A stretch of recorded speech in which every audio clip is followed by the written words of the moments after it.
Hi, this is Jamie Gamble, 100 Days of Making Comics. This is day 36, 37, 38, 39. I had a little family break, a little vacation. So, didn't have much time to make these videos, but I've been working on stories, so that's good. Working a few things out.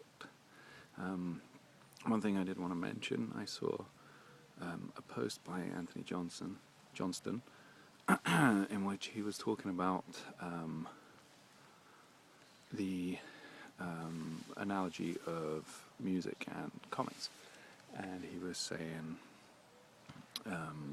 imagine if all the musicians in the world were just cover bands. That's all everyone wanted to hear, was their version of the classics.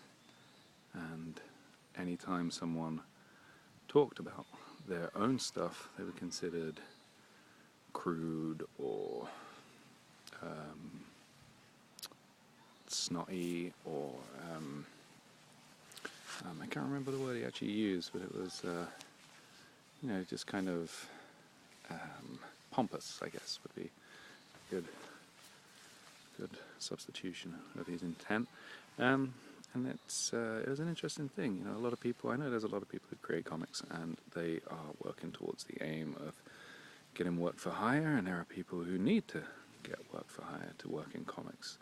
I've been thinking a lot recently about submissions and about Image Comics and the idea of different publishers putting out your work, and it's not something I've ever really wanted to do. I've submitted a couple of things to Image, but just to do it, just to practice pitches, because I'm not very good at them, so it's nice to actually give it a go. I never had anything back, but that's understandable. They are the big boy in town for create our own stuff, and people, they must get so many submissions nowadays, and if you're getting submissions from people who have submitted for most of their professional life, they're going to be hopefully better than the ones from someone like me who's doing this as a kind of hobby and putting out their first submission. It's very rare. If anyone actually submits first time and hits first time, Justin Jordan is one of the few people I know. Justin Jordan and Trad Moore with the Luther Strode series, which I think was as cold, one of the rare cold submissions that was picked up by Image. A lot of people don't realise that. And also it was interesting, I asked on Twitter and Facebook about the how Image makes money, and it was interesting how few people actually knew the model, and how many people flock towards that model without really knowing that much about it. I don't think it's a bad model. I don't think it's the savior of comics, but it's not a bad model. But it's Image is a brand, and has a certain awareness which gets you a little more recognition, but the work is still your own, and the work to get your work noticed is still your own. So I think a lot of people should be fully aware of the hard work that goes into all the people who put stuff out through Image, having to sell and self-sell, and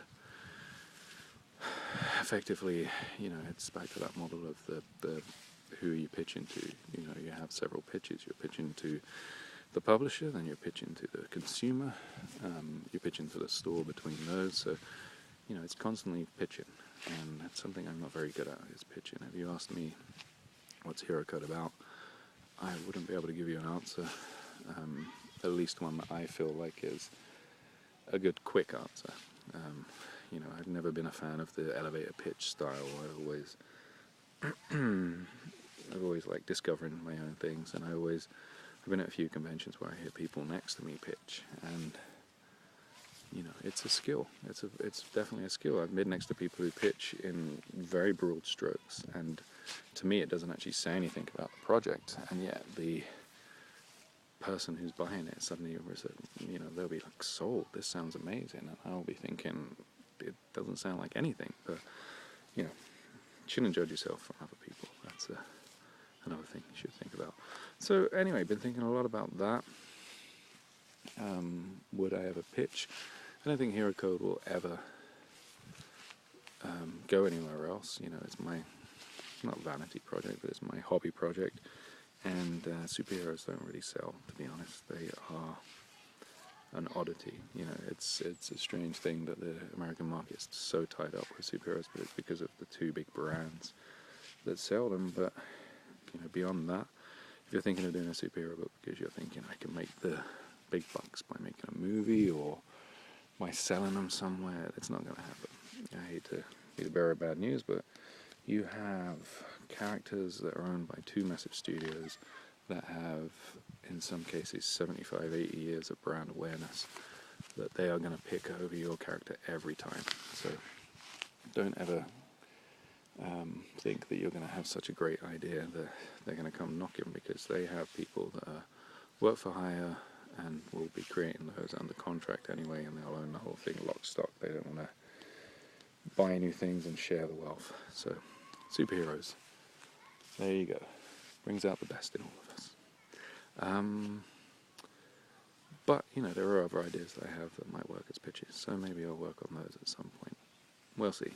Anyway, I'm going to be heading home today. The family's going to stay here, so I'm going to have some time alone at home to work and finish writing. The 13, I've kind of got stuck a little bit by introducing around the characters too soon, I think, so I'm going to rework that.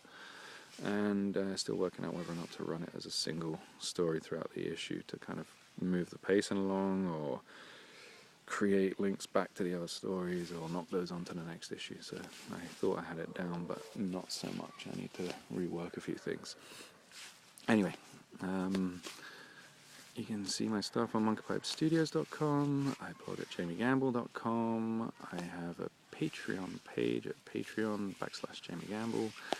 And I have books on Comixology. You can look for me, Jamie Gamble, or Monkey Pipe Studios, or Hero Code, Department O, Black Wraith, and Omnitarium. The 4 books I have on there.